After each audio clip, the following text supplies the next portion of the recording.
बिस्मिल्लाहिर्रहमानिर्रहीम। Gram positive broads आज हम पढ़ रहे हैं। इसमें हमने मेनली जो है ना याद रखना है वो बेसिलस, कॉलेस्ट्रीडियम, कॉर्निबैक्टीरियम, लिस्टेरिया और गार्डिनेला विजिनैलिस करना है।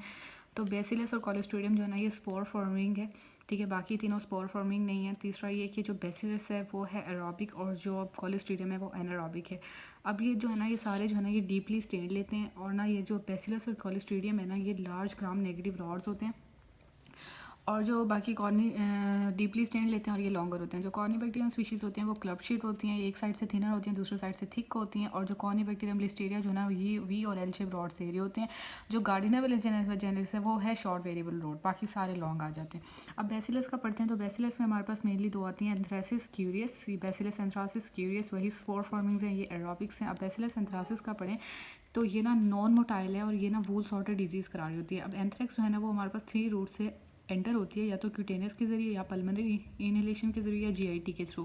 प्रॉपर्टीज़ देखी जाएँ तो एंथ्रासिस जो है ना वो ग्राम नागरिक रॉड है। ये भी चेन्स की फॉर्म में होते हैं, इस तरह फॉर्म्स होते हैं, मतलब रॉड्स होते हैं और जो है ना स्क्वायर एंड्स होते हैं उसके।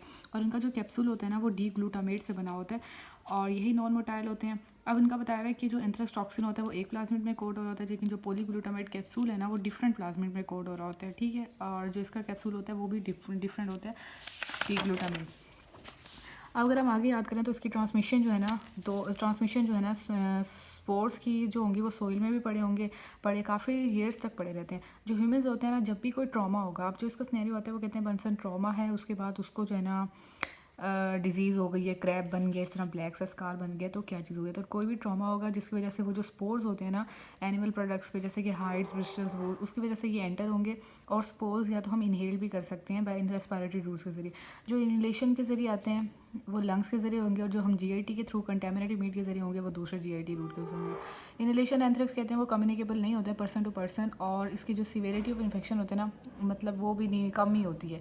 जब वो इनहेल्ड होते हैं ना तो फ़ौरन ही ना वो मीडिया स्टैनम लिम्फ नोड्स की तरफ चले जाएंगे। मीडिया स्टैनम में जाएंगे तो मीडिया स्टैनम पे जाके उसके हेमरेजेस करेंगे, तो हेमरेजिक मीडिया स्टैनाइटिस कर जाते हैं। अब ये लंग्स बहुत ज़्यादा रैपिडली जो है ना लीव करते हैं और किसी और रूट में चले जाते हैं।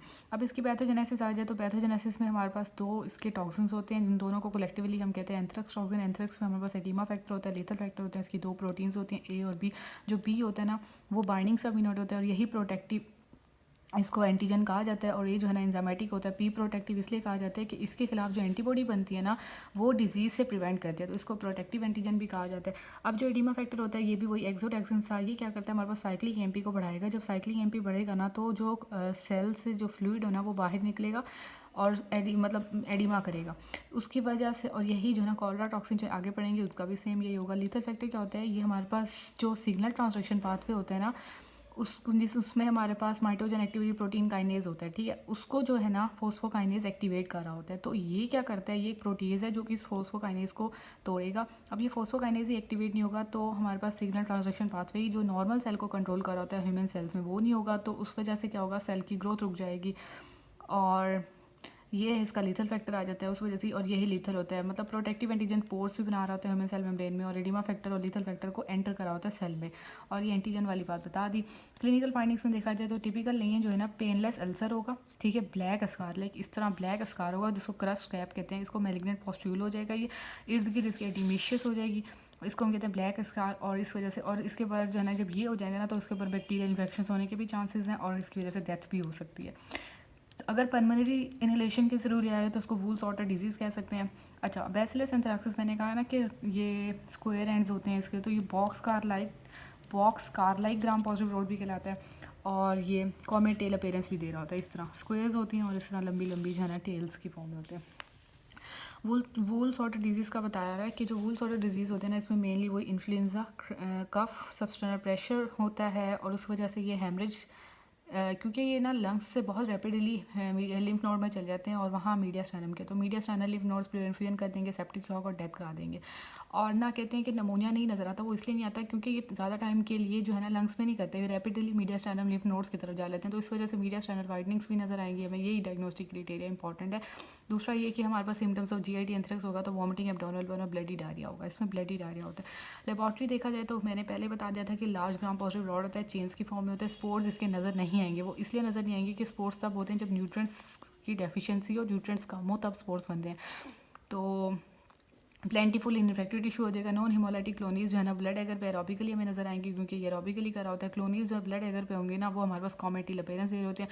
अगर हमें स्पीडली हमें मतलब उसका टेस्ट चाहिए तो हम पीसीआर करा देंगे, डायरेक्ट फ्लोरेसेंस एंटीबॉडी टेस्ट कराएंगे या लाइसा करा देंगे। ट्रीटमेंट इसकी सिप्रोफ्लॉक्सिसिन प्रिवेंशन हमने करनी नहीं है। अब इसका दूसरी है बेसिलस क्यूरियस।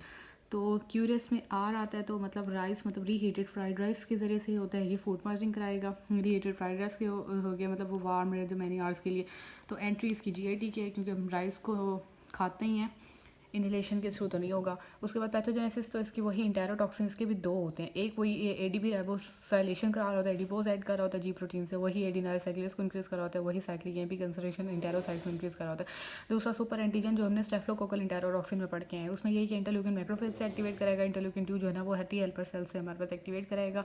ठीक हो गया, तो as a super antigen act करेगा। क्लिनिकल फाइंडिंग्स में इसकी दो सिंड्रोम्स होते हैं। एक सिंड्रोम शॉर्ट इंक्यूबेशन पीरियड की होती है, दूसरी लॉन्ग इंक्यूबेशन पीरियड से। जो शॉर्ट होती है वो 4 आवर्स के लिए होती है, जो लॉन्ग होती है वो 18 आवर्स की होती है। शॉर्ट में ना अपर जीआईटी सिम्टम्स होंगे, जैसे नोजिया, वोमिटिंग, बस। और जो लॉन्ग इंक्यूबेशन में होगा वाटरी नॉन ब्लडी डायरिया और कोलेस्ट्रोल गैस्ट्रोएंटेराइटिस हो जाएगी। लेबॉर्ट्री इसकी हम करते नहीं है, ट्रीटमेंट इसकी सिम्टोमेटिक है। प्रिवेंशन कोई स्पेसिफिक प्रिवेंशन नहीं है। राइस को शुड नॉट भी ज़्यादा टाइम के लिए केप्ट वार्म नहीं रखना चाहिए। तो इसका यही आता है।